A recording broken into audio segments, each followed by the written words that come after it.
I call the honourable member for Dobell.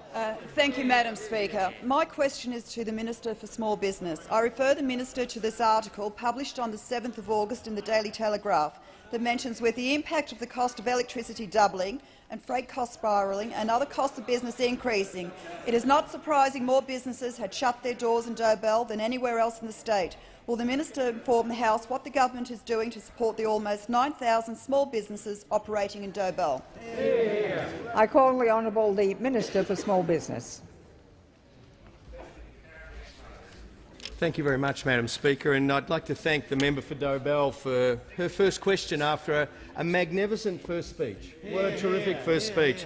One of the things that the electorate on the Central Coast knew was that a vote for Karen McNamara and the coalition was a vote to put the business back into small business. I have seen the article to which the member refers. It talks about and it captures the challenge faced by outer metropolitan and areas such as the Central Coast, where small business is the economy. This is where small businesses provide the livelihoods, the vitality in the community, the chance for young people to get a start. And what this article captured was just how, under the last years of the Labor government, the small business economy had actually frozen. Opportunities were being lost, and here local traders are reflecting on the electricity cost doubling, the freight costs spiralling, other costs of doing business, and posing the question to themselves. They were surprised more businesses hadn't shut under Labor.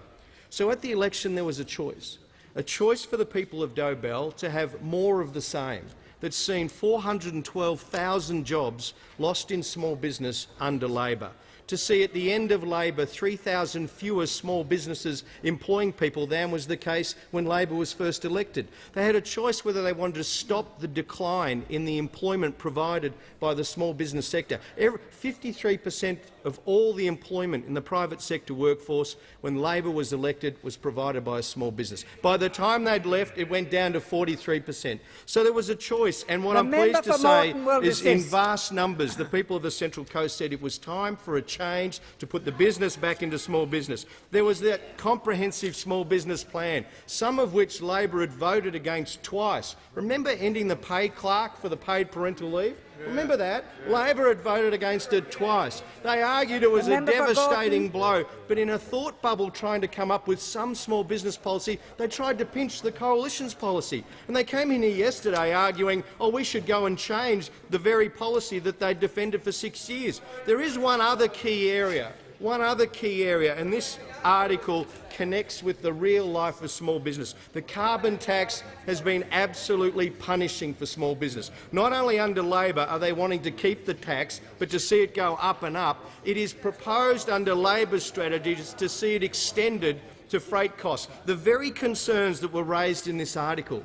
So we're coming up to Christmas.